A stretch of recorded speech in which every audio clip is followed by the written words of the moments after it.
Sobat Suara, kembali lagi bersama kita di Sumpit Podcast, Suara Terhimpit. Bersama aku Frida Dan aku Jehuda sebagai host pada podcast hari ini. Nah, Sobat Suara, kita akan bahas yang penting sekali nih, yaitu pendidikan di Indonesia. Betul banget tuh Kak Jehuda, apalagi sekarang kita akan bahas isu yaitu ketimpangan pendidikan di antara Indonesia Timur dan juga Indonesia Barat. Ya. Dan aku sempat baca di Time Solo, Indonesia bagian Barat itu mempunyai infrastruktur pendidikan yang memadai, lalu juga tenaga pengajarnya di sana berkualitas dan tentunya akses maupun teknologi di sana juga mumpuni. Berbeda banget nih dengan Indonesia di bagian Timur mempunyai infrastruktur yang sangat terbatas dan juga minim tenaga pengajar yang berkualitas dan tentunya mempunyai keterbatasan akses maupun teknologi di sana. Nah, Sobat Suara, apakah ini hanya sekedar isu belaka atau memang realitanya seperti apa? Maka di Sumpit Podcast kali ini kita bakal datangin narasumber yang berasal langsung dari Indonesia bagian Timur yang kita akan kulik nih apakah realitanya seperti itu ataupun tidak.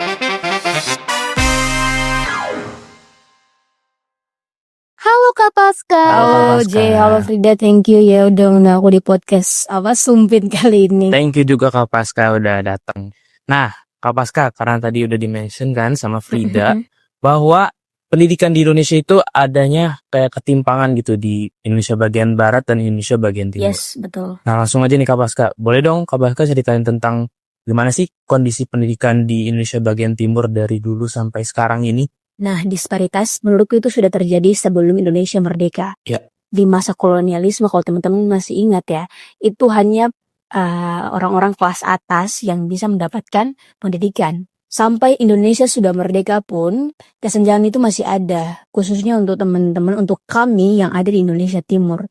Kebetulan aku dari Maluku Tengah juga. Kalau aku dulu sekolah SD itu kita lantai-lantai masih pakai semen licin gitu ya, dan kadang ada beberapa ruangan yang sudah bolong, sudah pecah-pecah gitu, dan itu krusial kalau misalkan kita bermain terus kita jatuh, itu bahaya banget teman-teman.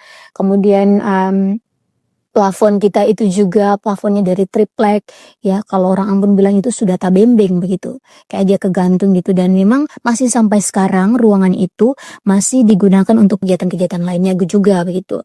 Kemudian juga dia punya jendela juga masih belum sempurna, dalam artian ada jendela tapi nggak punya kacanya gitu, jadi kita dapat AC alami dari alam gitu. Parah banget ya. Betul sih, Iya, betul sekali. Kemudian itu dari segi infrastruktur. Nah, bagaimana dengan segi anggaran ataupun biayanya gitu. Bahkan sampai sekarang pun anak-anak itu masih spend money, orang tua masih spend money untuk beli buku, untuk membayar pakaian seragam, untuk membeli atribut lainnya, bahkan membayar uang komite gitu kalau tidak salah namanya seperti itu. Nah, begitu teman-teman. Dan kalau soal teknologi, waduh itu memang beda jauh sekali. Kita di sana tuh dulu masih pakai kapur tulis ya. Masih pakai kapur tulis dan kita tidak punya AC, apalagi kita punya laboratorium. Kalau di SD itu nggak ada teman-teman.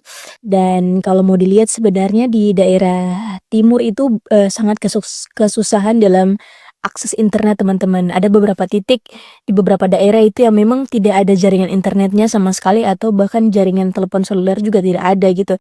Terus juga kualitas dan kuantitas guru teman-teman, khususnya di daerah 3T, terluar, terdepan, dan tertinggal itu masih sangat kurang teman-teman. Karena mungkin medannya yang berbahaya atau sulit gitu ya, belum lagi akses internetnya yang kurang memadai, ditambah fasilitas sekolah yang masih kurang gitu ya. Dan kalau bicara soal pendidikan di Indonesia Timur, berarti bukan hanya di Maluku, tetapi kita lihat juga di bagian NTT, NTB, di Papua, di Sulawesi itu masih banyak sekali daerah-daerah yang sangat membutuhkan perhatian pemerintah dalam hal ini untuk dunia pendidikan gitu. Karena ini kebetulan aku dapat data dari Beda Datun ya, di NTT itu katanya hingga 8 Juli 2025 kemarin itu sebanyak 10.590 anak belum pernah sekolah. Dan juga 27.287 murid tidak tamat SD atau SMP. Dengan alasan salah satunya adalah tidak ada biaya dan jarak tempuh yang cukup jauh. Begitu teman-teman. Nah, ini mungkin bisa menjadi perhatian kita, khususnya juga pemerintah untuk melihat hal ini. Betul sih, betul. Apalagi teman-teman kita di daerah Papua teman-teman. Waduh, itu luar biasa sekali, mereka memang harus butuh perhatian khusus dari pemerintah. Karena sekolah saja itu dikatakan tidak layak teman-teman. sekolah tidak layak, bahkan juga apalagi fasilitas dan lain-lain sebagainya begitu ya. Jadi memang betul-betul pemerintah harus memperhatikan hal ini karena lagi-lagi pendidikan ini bukan hanya milik sebagian orang aja, tetapi pendidikan ini milik setiap warga negara Indonesia. Mereka berhak untuk mendapatkan pendidikan yang setara, itulah yang dinamakan keadilan begitu. Wah, cukup miris ya Kak Paska ternyata pendidikan di Indonesia bagian timur ini. Dan aku juga sempat baca ya Kak Paska, katanya rata-rata UN tahun 2020 kemarin itu katanya di kisaran angka 60 sampai 65 aja. Beda banget sama Indonesia di bagian barat itu di angka 70 sampai 75. Dan katanya ini cenderung memiliki ya seperti yang tadi Kak Paska bilang tentang infrastrukturnya, tenaga pengajarnya maupun akses ke sana yang justru sangat berbeda banget. Dan aku juga sempat baca nih Kak Paska dari Badan Pusat Statistik di mana katanya angka buta huruf itu di Indonesia bagian timur ini mempunyai kenaikan berbeda banget sama angka buta huruf di bagian barat gitu ya. Sehingga HLS atau harapan lama sekolah di Indonesia bagian timur itu cenderung hanya di 12 sampai 13 tahun. Berbeda banget sama di Indonesia bagian barat itu sampai 13 sampai 15 tahun. Karena kita taunya wajib belajar itu 13 tahun ya Kak Paska. Nah, sehingga menyebabkan di mana aku sempat baca menurut Wikipedia itu yaitu IPM atau Indeks Pengembangan Manusianya itu di Indonesia bagian timur itu cenderung masuk kategori di sedang atau medium. Berbeda dengan Indonesia bagian barat itu masuknya ke kategori sangat tinggi. Nah, Betul. gimana sih kira-kira tanggapan Kak Paska terkait itu? Apakah emang benar seperti itu? Nah, kalau soal nilai-nilai itu itu kan rata-rata. Jadi ada yang tinggi, ada yang rendah gitu ya. Nggak semua di bawah gitu. Tapi yang aku lihat masyarakat di sana kan ekonominya turun menengah ke bawah ya, rata-rata menengah ke bawah. Nah, itu tuh yang salah satu faktor kenapa mereka tuh lebih fokus pada perekonomian mereka daripada pendidikan gitu. Karena balik lagi fasilitas yang tidak memadai, terus biaya dan segala macam itu membuat orang untuk kayak pikir dua kali gitu. Wow. Nah, Kak Paska, aku baca nih dari penelitian UKM Punila di tahun 2024 bahwa memang ada studi dari World Bank dan Prospera itu menunjukkan apa yang tadi Kak Paska sudah mention gitu, kayak beneran terjadinya perbedaan kualitas guru, adanya kayak akuntabilitas yang merendah, dan juga monitoring yang belum optimal. Sama yang satu ini menurutku paling krusial sih, yaitu anggaran yang tidak merata. Karena dari World Bank itu menemukan kalau distribusi alokasi itu benar-benar tidak merata. Jadi ada contoh nih Kak Paska, bahwa di Provinsi Barat itu mendapatkan 29 triliun, sedangkan di Papua Barat itu 3 triliun. Wow. Berarti kan emang itu tidak merata ya. Yes, betul. Nah, apalagi sekarang nih, ada isu yang lagi panas banget, yaitu pemotongan anggaran APBN di sektor pendidikan pada tahun 2025 ini.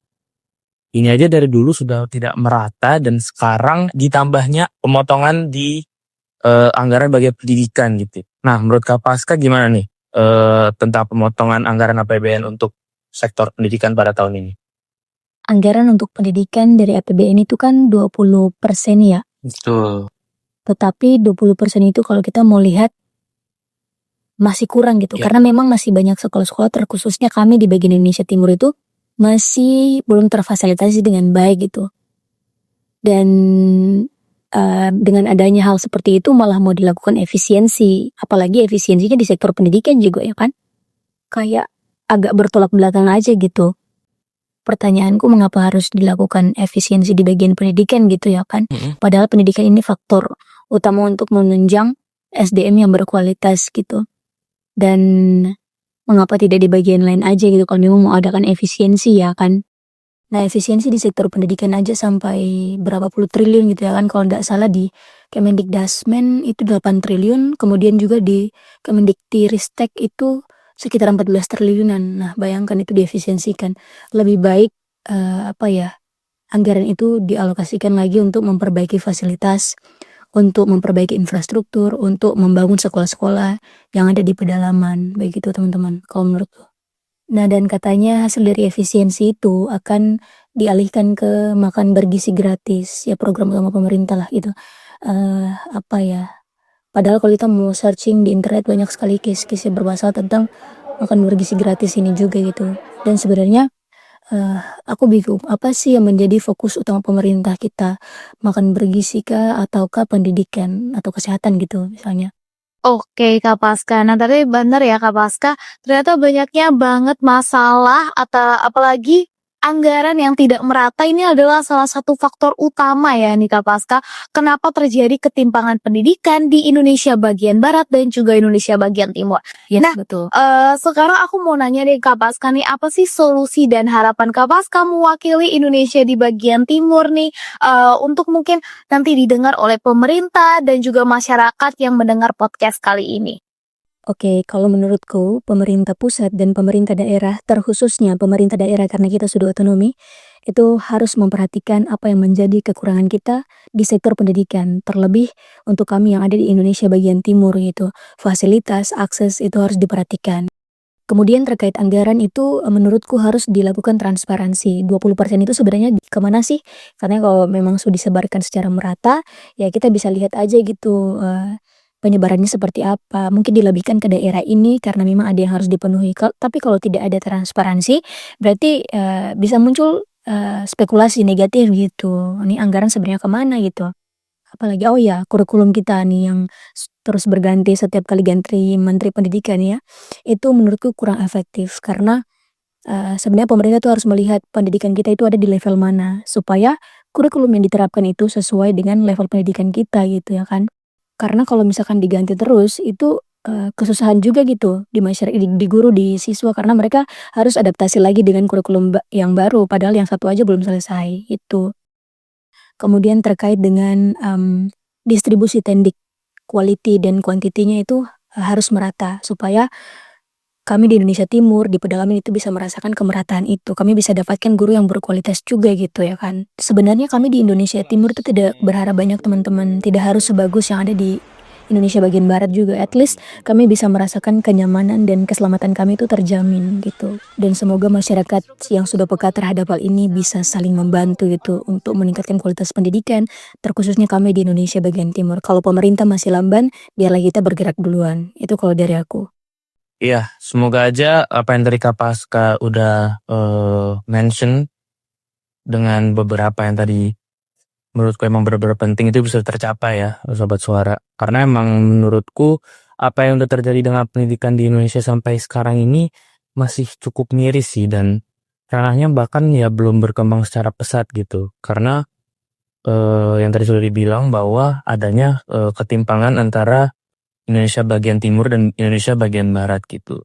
Jadi semoga aja pemerintah benar-benar bisa sadar dan aware akan hal ini dan pastinya para masyarakat juga benar-benar bergerak juga. Karena yang sudah diplaningkan ya bahwa Indonesia itu bakal ada Indonesia Emas 2045 untuk generasi muda. Jadi semoga aja bisa tercapai ya Sobat Suara. Nah, bener banget tuh Kak Jihude ya. Apalagi aku sempat baca di kompas.com itu di mana katanya Indonesia itu dapat peringkat rendah dalam literasi, yaitu di peringkat ke-6 hanya dari 8 negara saja. Nah, ini yang harusnya menjadi bahan prihatin ataupun peduli baik dari pemerintah maupun masyarakat setempat ya. Karena melihat banyaknya ketimpangan, banyaknya anggaran yang tidak merata, dan juga banyaknya peringkat kita merendah nih ya di sektor pendidikan ini.